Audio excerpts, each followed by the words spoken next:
ఖమ్మం జిల్లా సత్తుపల్లి నియోజకవర్గంలో ఈరోజు తెల్లవారుజామున నుండి ఉదయం 7 గంటల వరకు పొగమంచు అన్ని ప్రాంతాలను కమ్మేసింది.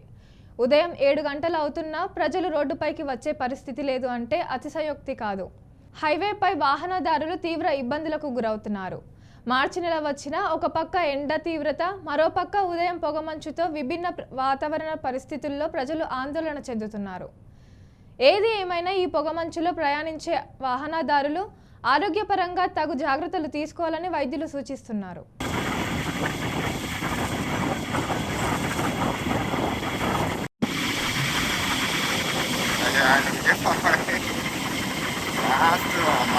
తర్వాత వచ్చేసింది మాసం లేదని ఆ మాట చెప్పలేక పక్క సైడ్ ఉన్న వరకు వాయించేయండి అంటే అదే